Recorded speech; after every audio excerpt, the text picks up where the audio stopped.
দেখো ছোট্ট একটা গাছে কত ফল ধরেছে বলো তো, এটা কি ফল? আমি জানি সবাই জানো, এটা হচ্ছে ডালিম ফল। আর এই গাছের ফুল পরিচর্যা কিন্তু আমার সোনুর পাপাই করে। দেখো কত কত ফল ধরেছে। আর এই দিকে কিন্তু দেখো আমাদের লেবুটাও পেকে গেছে, দেখো পুরো লাল, সরি একদম হলুদ হয়ে গেছে।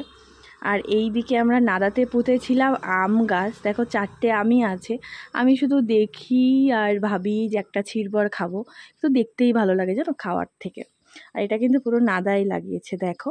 আর আছে আমাদের বারুইপুরের পেয়ারা। বারুইপুরের পেয়ারা কিন্তু প্রচুর বড় বড় হয় আমাদের, মানে ভীষণ বড় বড় হয়। দেখো গাছের নিচে একটুও জল নেই, জল দিতে হবে।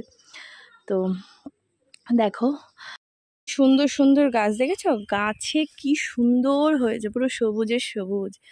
আর এই পরিচর্যা আমার কিন্তু সুনুর পাপাই করে। যারা শিখতে চাও তারা হচ্ছে আমার সুনুর পাপার সাথে যোগাযোগ করতে পারো।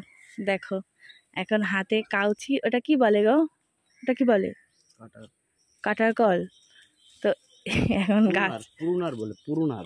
ও পুরুনার। হ্যাঁ বলো।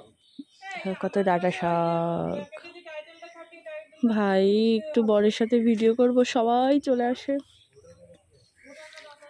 এই দেখো লেবু, এই লেবুটা কবে খাবো জানি না, যেদিন মাংস হবে সেদিন খাবো। কিন্তু মাংস কবে হবে?